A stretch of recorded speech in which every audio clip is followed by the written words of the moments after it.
This is Sports 225 with Lee Feinswag. Sports 225 with Lee Feinswag is Baton Rouge's longest running and best television show. Who would have believed that? My best friend, Lee Feinswag, look at the Christmas.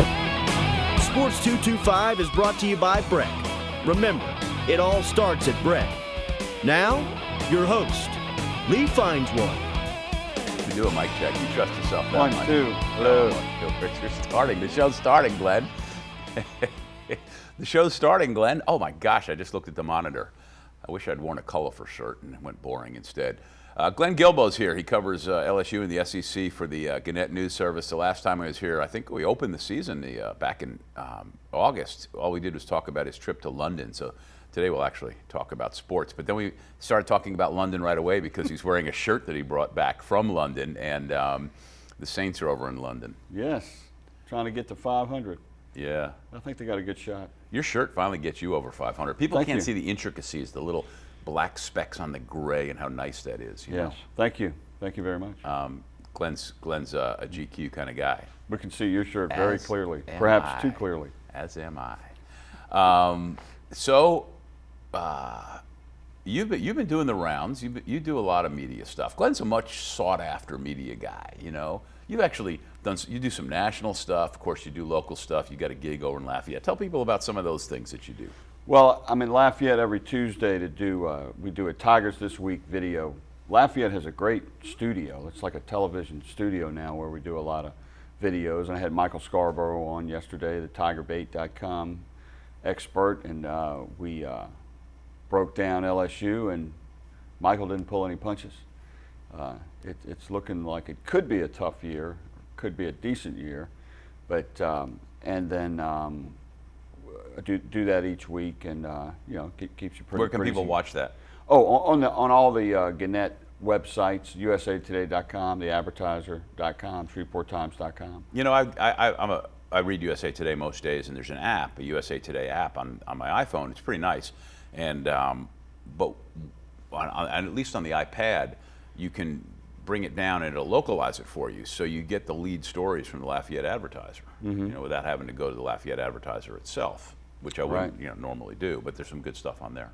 Yeah, and the Advertiser's going through a lot of changes, but they're really embracing the modern technology, and it's pretty good. Some of the stories they've been doing from a news angle, feature angle, they've really embraced the culture and the music. Herman Fuselier, I don't know if you know. Oh, of course. Herman. He used to be a sports writer. Right, He used to be the sports editor. In Opelousas, right? Yeah, but of the Tuscaloosa newspaper. Right. He was way over back there when. too. And Herman grew up in the Lafayette area and is a music expert. He's a renowned Zydeco expert. He speaks at the Jazz Fest every year. And he's quite a musician himself. Right. Yeah. Right. He's I very, think let me make sure I get this right. 88.7.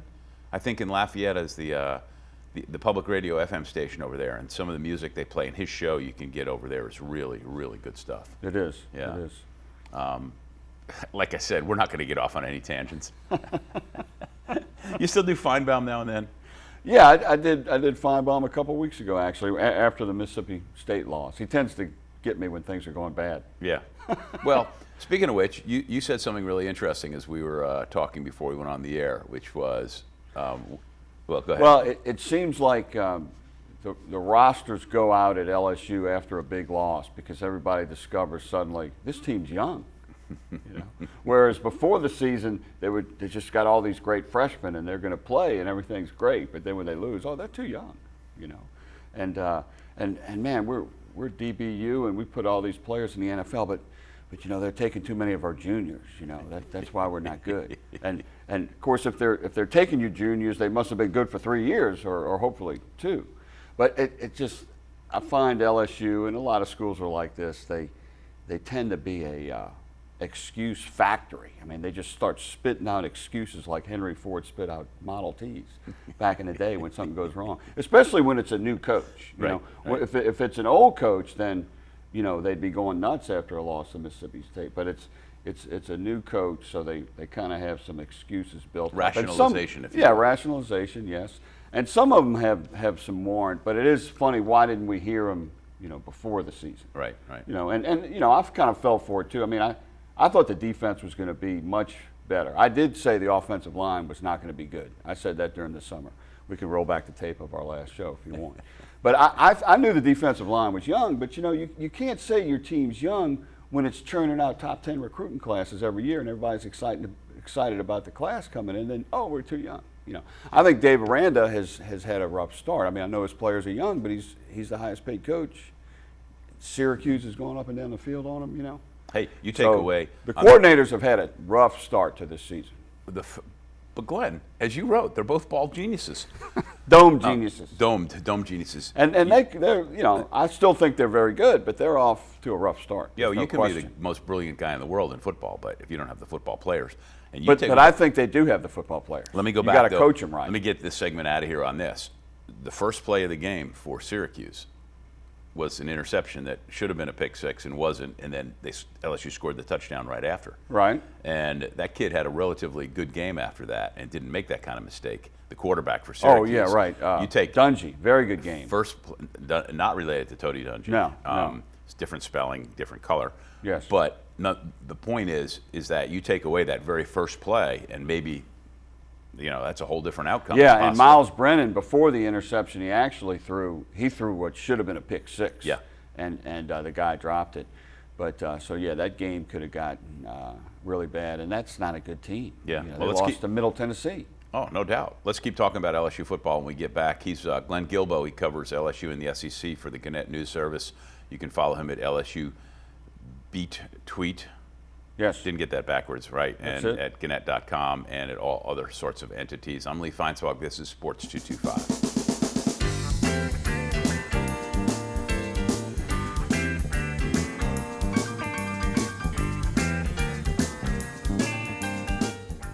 Hi, I'm Joe Martin, president of ITI Technical College, and we are so excited to have been awarded Forbes magazine's top 30 two-year technical colleges in America. To achieve this award, ITI was recognized for our high scores in 1, earnings of our graduates, 2, quality of education, and 3, affordability. To learn more, we invite you to visit our campus or go online. ITI Technical College. Begin your journey to a better life. All right, we're back on Sports 225, talking to Glenn Guilbeau. He covers LSU for the Gannett News Service, the SEC, keeps an eye on other things. But the last time he was here, he had just gotten back from a long trip to England, and that's all we talked about, it seems. So I thought it was incumbent upon us to actually talk sports, especially with the LSU football season unfolding the way it is. Not totally unsurprising to me, but LSU's 3-1 with a very, very bad loss to Mississippi State. Right. Which got beat 31-3 the next week to Correct. Georgia. What looks from the surface a very unimpressive victory without merit points against Syracuse. Right. Now with T. Roy coming to town, used to be Troy State, now they're just Troy. And the reason I say T. Roy, one time I was T. Roy, in I like that. your old stomping grounds in Mobile. Now this is in downtown Mobile on a Saturday night. This might shock you. It's a fabulous place. There's a pedestrian mall. They block it all off. People come out. It's a wonderful street scene. And I was in a sports bar there many, many years ago, and Troy was playing somebody The Big and pulling an Kahunas. upset. The Big Kahunas? Probably so. Yeah. And they were pulling an upset. And there was one drunk guy, and I mean, he was real drunk, but he just kept yelling at the top of his lungs, looking at the TV going, "Come on, T-Roy, come on, T-Roy." And that just stuck with me so I always call him T-Roy, kind of like T-Bob, that kind of thing, or. The Big Kahunas was owned by Chuck Comiskey, who used to be a Saints offensive lineman. And if that was probably the 90s you were talking about when you were there? It was so long ago, I can't remember. And Tom Banks was an offensive lineman, that great line with Conrad Dobler and the Cardinals, and they owned that place, and it was right a block from the paper. Yeah. All those little entertainment areas. Oh, yeah. It was a block from the paper. It was a fun place to be in the 90s, man. Yeah. 90s rocked. Well, anyway, back to T-Roy. So LSU plays them at home this weekend and then goes to Florida, which I have thought since the beginning of the season was the penultimate game. But I expected LSU to be 5-0 going to that game. Best LSU can be is a shaky 4-1. Right. Because whatever happens against Troy, even with a victory, you glean nothing from that, just like you glean nothing from them beating Chattanooga.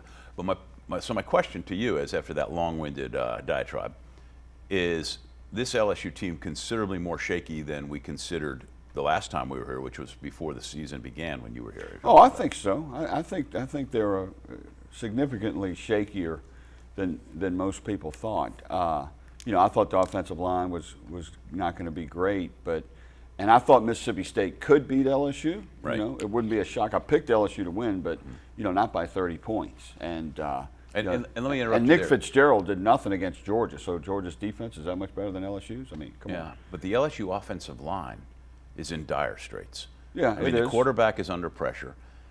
This group of running backs, which everybody talked about how they were just going to be like hot knife through butter. Geis is not himself. Of course, he's hurt. They miss him. And so many things happen when you can't control the offensive line. Obviously, you can't run the offense that you want to, but you can't sustain long drives, run clock, keep your defense off the field, just dominate the game, tire the other team down going into the fourth quarter. I mean, there's so many things. Which they did eventually do against Syracuse. Yeah. But, we'll see what kind of coach Jeff Grimes is, the offensive line coach, and Matt Canada, see how they can adjust. Ed Ingram is the starting right guard. He had problems. They put in 2 backups for him, but he's going to be back, and he's a very talented player. He had a rough game, so we'll see if they can coach him and get him better for this game, because the opponents are going to keep getting better from here on in. But they were better in the second half. They gave Etling enough time to throw a 87-yard touchdown pass, 60 yards in the air. He had personal nice movement on that pass, and then led nice him vision. perfectly. Yeah, through it. Yeah, like the angle of it. And yet everybody's talking about Miles Brennan. Well, but you lead me into the next thing, which I want you to. If Miles Brennan had thrown a 60-yard pass in the air, 87-yard touchdown, they would be protesting Coach Orgeron's house to start Miles Brennan. There you Etling go. throws well, it. He's not a true freshman. It's been you got to be a true freshman. The most popular guy in town, they always joke during an SEC football season, is a backup quarterback. For us, it's always even better too if one quarterback's black and one quarterback's white, because then that even just makes it even better. That's an interesting though. I can tell you a good story on that. But do tell me the good story. Okay, I will. Well, first of all, though, not only is Miles Brennan the backup quarterback most popular in town, but he's also a true freshman. Right. Because I think many LSU fans, like other fans, watching a game is just an extension of reading Rivals.com. They want to watch recruiting. They don't really want to watch the game. Right. And when Brennan becomes a junior and they got some other true freshman that want him to play. They just want to see freshmen play. It's crazy. All right, but but the story, other I story don't have time for the story. Now you have to hold the story, and it's going to be, we're going to tease it. This is big time TV. I'm sorry. I pulled the lead. Huh? You're actually coming back after the break. Okay. He's Glenn Guilbeau. When we get back, he's going to tell a story about quarterback controversies or something like that, right? A racial quarterback non-controversy at LSU. I'll tell it right after this. He's Glenn Guilbeau. I'm Lee Feinswag. It's Sports 225.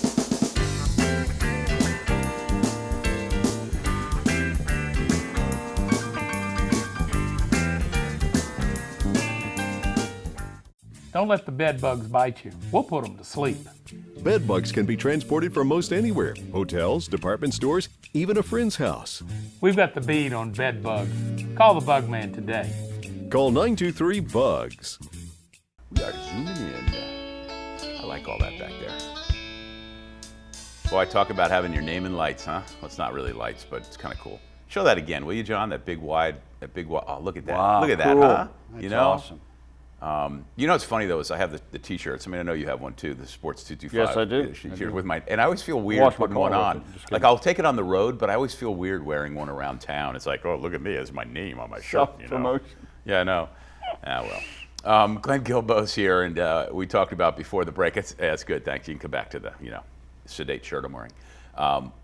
We talked about quarterback controversies, and he had a story.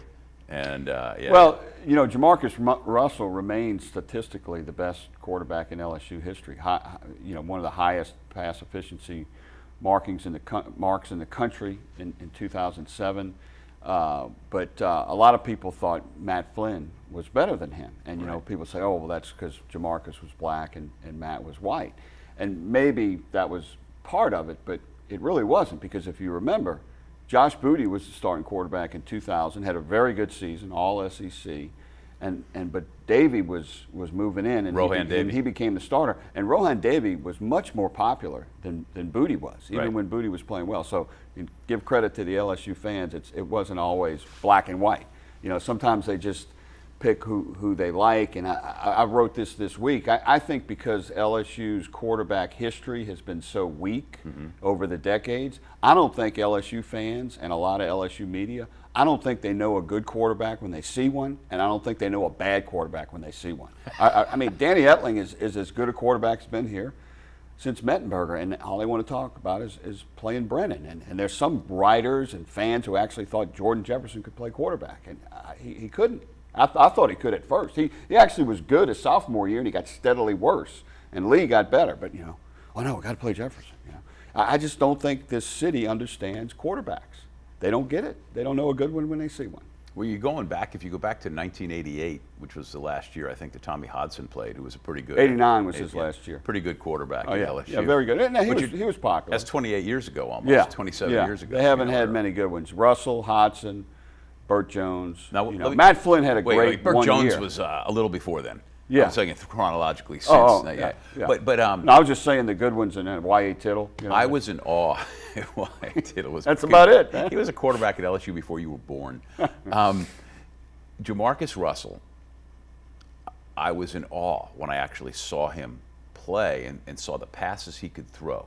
I mean, forget the fact that he went to the NFL, gained he was so much terrible weight, in the NFL, right, but that's not what we're talking couldn't get about. it done. For those of you who don't know the story, he was the LSU quarterback. He's about 6'5". 6'5". Could have played defensive line. Yeah, was the first pick of the NFL draft by the Oakland Raiders and got, I want to say $34 million at the time, might have been more. Yeah. And then just ate himself out of the league, couldn't do anything. But at LSU, he had the most accurate long-range arm I'd ever seen. He was he was could accurate intermediate too. Yeah. And he won about 15 games with touchdown drives or passes in the final moments of a game. Jefferson never threw one game-winning touchdown pass in the final moments. He led a couple of field goal drives. Jarrett Lee had 2 or 3 game-winning touchdown passes. Flynn had a couple. But Russell really put up some great numbers, and his efficiency numbers. His interception rate, everybody thinks he threw a lot of interceptions. Flynn threw many more interceptions. I always thought that Jarrett Lee, under better circumstances, a better team, different coaching staff, better opportunities, could have been a really good college quarterback. And he was very good his senior year. I mean, he threw 3 touchdown passes in the first half against West Virginia. Jefferson, I don't know if he ever threw 2 touchdowns and a half. And Lee was really a good quarterback in 2011. And yeah, he had a bad game at Alabama, and they put Jefferson in. And Jefferson was able to run the ball a little bit, but really the defense won that game. And Lee should have went back in as the starter for the rest of that season, and they may have had a better chance against Alabama the second time, or play both. Well, they would have scored. They couldn't have scored fewer points. What now? They could not have scored fewer points. Oh, no. They All right, could so not have. We just got a little bit of time left in this segment, because in the last segment I want to throw something completely different at you. Okay. All right, so LSU plays T-Roy, then goes to Florida, and then it's a really tough gauntlet of a schedule. SEC, a lot of road games. What did you think before the season? Do you remember what you predicted then, and what do you think now? Yeah, well, I had them beating Mississippi State, but I had them losing to Florida. And, Florida is not as good as I thought. They've been very lucky. They should have lost to Kentucky, but I can't see LSU going in there. But they're home. And with the problems LSU's had, I can't see them going in there and beating Florida. And, I mean, there are a bunch of games that are just toss-up now for LSU. LSU could be anywhere from 8 wins to 5 wins, the way this season is looking. The thing that's tough about if LSU loses to Florida, that's 2 SEC losses. Right. And barring something miraculous for LSU, that puts you out of contention to win the SEC Western Division. Oh, well, I never saw them in contention. Right, but I'm just saying, from the yeah. get, you're talking 6 games in and you're out. Yeah. With half the schedule still to be played. If they lose to Florida, it's going to be a struggle to get to 3 and 5 in the SEC. So, Arkansas, Tennessee, Ole Miss, you'd think they could win, but that's going to be at Tennessee. Arkansas could have beat A&M. A&M might be improving. I mean, there's just going to be there's a lot of average to bad teams in the SEC after Alabama and Georgia. Yeah, and so much in college football depends on who you play, where you play them, and when you play them. And Sure. when you play them matters a lot in terms of injuries, momentum, lack thereof, all the above.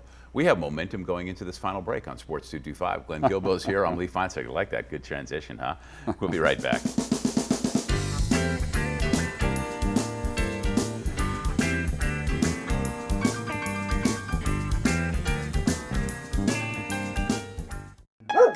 See that dog lover? About to unleash the terror hound on these friendly, unsuspecting canines? Well, I'm the human dislike button, and I see it too. Easy there, Cujo. Taking part in a dog socialization program at a shelter or pet store can help nip this problem in the bud. And no matter how well socialized your pet is, cleaning up the little rays of sunshine they leave in their merry wake is your responsibility. To learn more about me, go to breck.org/HDB. Coming down the home stretch of another Sports 225. Thanks to John from JCW for directing the show and for putting my name up so beautifully right like that. Go to sports225.com for all the show listings on Cox 4, which they now call Your View, and CST, and to see archived shows, including the last time Glenn Guilbeau was here. So Glenn, earlier this week, the Department of Justice, not the NCAA, the Department of Justice laid the hammer down on NCAA college basketball. Charged 4 assistant coaches at major programs, including the rifleman Chuck Person at Auburn, and a top Adidas official. And I maintain this is the tip of the iceberg. And this is, if you're a college basketball coach, assistant coach, athletic director, you ought to be really nervous right now. Yeah. But and especially now, I'm not saying anything that LSU is a part of this, but LSU's a Nike school, and the Nike stuff hasn't come out yet. But you had a thought about that. Well, LSU is saying that Ben Simmons was not really here. If the FBI is trying to investigate that, and they point to the lack of any NCAA tournament evidence. Thank you. He's been rehearsing that since the commercial break. But Pat Forty, our friend Pat Forty, said Louisville deserves the death penalty. He wrote that yesterday, and he's. Oh, by the time this comes out, I expect that Rick Pitino will already been fired. Yeah, from and should be. I mean, he's been the Michael Corleone of basketball for decades, and dodging the NCAA. Glenn, what are you talking about here? No, it's unbelievable. Exactly. So, this is not the NCAA. This is the FBI. They have money to do investigations. They got personnel. They can do this. And this is not the NCAA. They can get around NCAA. And this is not. You're suspended for 5 years from coaching, and then you have to show cause. This could be when you get out of prison in 5 years. The other thing is that these guys who all got arrested are lucky to be the first ones, because they're going to turn state's evidence. They'll have to get real jobs. They won't be able to coach in the NCAA. Well, this taps on what I've always thought. I mean, it's nothing new. I mean, college basketball is so corrupt because you only need a couple of players to really turn. It's just 5 guys on the floor. You only need a couple. So that brings the money up. And this is into everything. It's into the shoe companies. It's into the agents, the coaches, the assistants. Everything. Kids and their parents. All right, he's Glenn Guilbeau. You can follow him at LSU Beat Tweet. You can also read his stuff at Gannett.com. USAtoday.com. USAtoday.com. Advertiser.com. Thank you for coming on, sir. Always enjoy our time together. Thank you for watching, and do the fade away. We're out of here.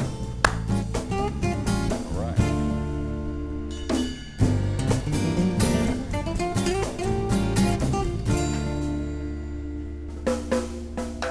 At carnival time by Baton Rouge Bay, that's the site of my story.